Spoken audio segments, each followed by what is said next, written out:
ఓం నమో భగవతే వాసుదేవాయ. ఈరోజు పాసురం 22 పాసురం. ఇది చాలా చాలా ముఖ్యమైనటువంటి పాసురం.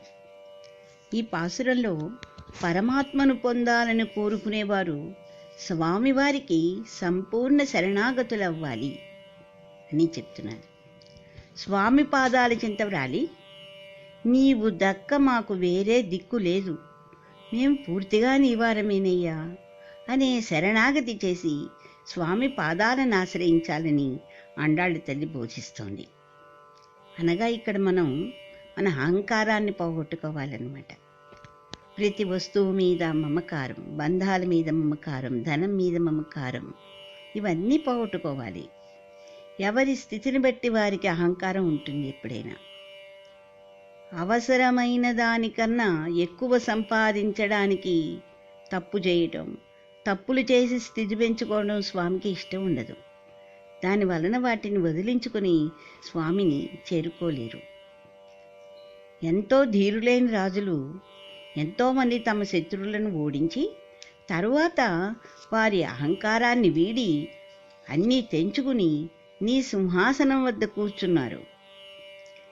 నీవు ఎప్పుడు మేల్కొంటావా అని ఎదురు చూస్తున్నారు స్వామి.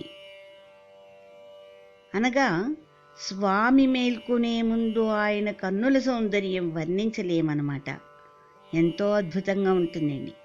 స్వామి గోపికలను మీరు ఎందుకు వచ్చారు అని అడగగా, గోపికలు మేము నిన్ను స్తుతిస్తుండగా నీ అతిలోక సుందరమైన రూపాన్ని చూడాలి అని చెప్తున్నారు గోపికలు. ఈ పాసురంలో స్వామివారి కళ్ళు సూర్యచంద్రులని చెప్తున్నారు.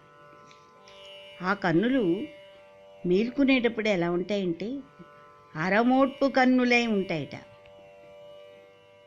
ఆ అరమోట్పులై కన్నులుని ఎలా వర్ణించారంటే, కూచిపూడి, భరతనాట్యానికి కాళ్ళకు ఉపయోగిస్తారు చూడండి గజ్జలు, అలా ఉన్నాయట. అంటే ఒక్కసారి ఆ మువ్వలు ఎలా ఉంటాయో ఊహించుకోండి. కొంచెం తెరిచి ఉంటాయి అవి, అవునా?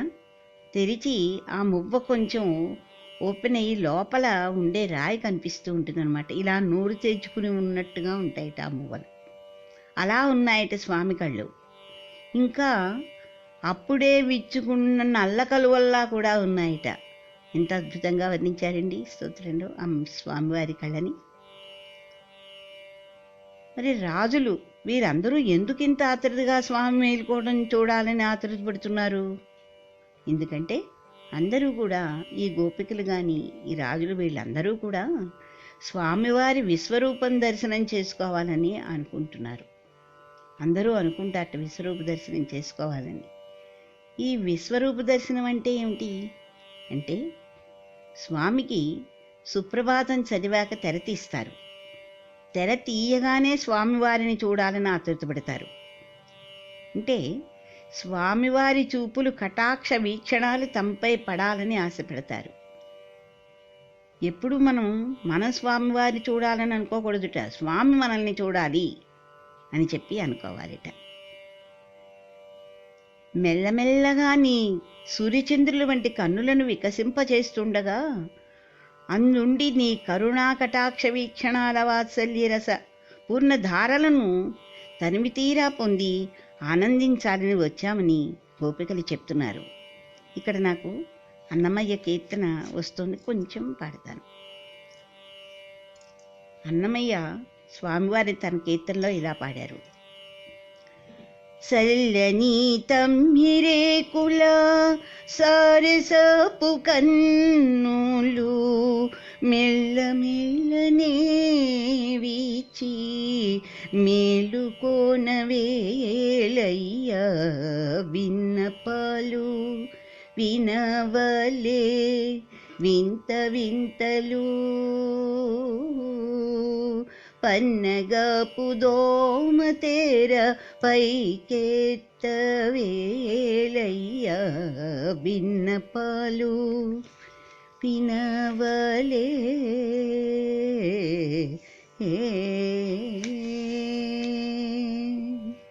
ఎంత బాగా రాశారండి అన్నమయ్య.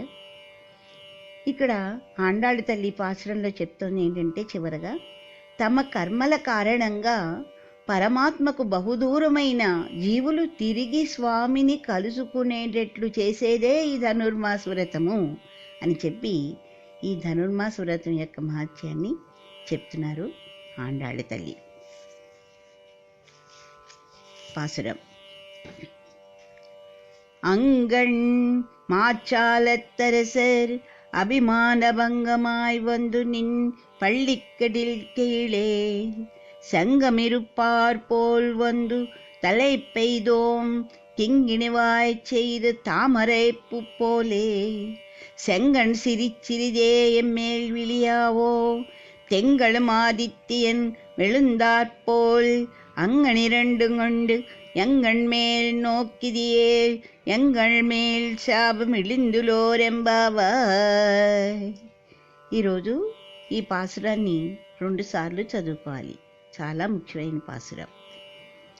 దీనిలోనిటువంటి భావం, ఈ సుందర సువిశాలమైన భూమిని ఏకఛత్రాధిపత్యముగా నేలిన రాజులందరూ తమకి ఎవ్వరూ లేరను అహంకారమును వీడి అభిమానులై నీ శరణుజొచ్చిరి. అనన్య శరణాగతిని చేయుచు నీ సింహాసనము కింద గుంపులు గుంపులుగా చేరినట్లు మేమును అనన్య ప్రయోజనమై వారి వలె నీ శరణుజొచ్చినాం స్వామి. మాకు నీవు దక్క వేరే దిక్కు లేదు స్వామి. చిరుమువ్వలు నోళ్లు తెరిచినట్లుగాను సగము విరిసిన తామర పువ్వు వలెను మెల్లమెల్లగా విప్పారిన నీ సుందరి నేత్రాల నుంచి జాలువారు వాత్సల్య కరుణారసదురుకులను మాపై ప్రసరింపు నిమ్ము స్వామి. సూర్యచంద్రులు దయించేనట్లుగా కనిపించిన నీ కన్నుదోయి నుంచి జాలువారే కరుణ వాత్సల్యం రసదృక్కులు మాపై ప్రసరించినచో మా కర్మబంధములన్నీ తొలగిపోవును. కనుక మా కర్మబంధములు తొలగుగని మేము నిన్ను చేరుకుంటాము కదా. మా వ్రతమునకు పొందవలసిన ఫలము కూడా ఇదియే కదా అని ఆండాళ్ తల్లి కర్మబంధం తొలగితే ముక్తి లభిస్తుందని తెలియజేస్తోంది. కృష్ణం వందే జగద్గురుం.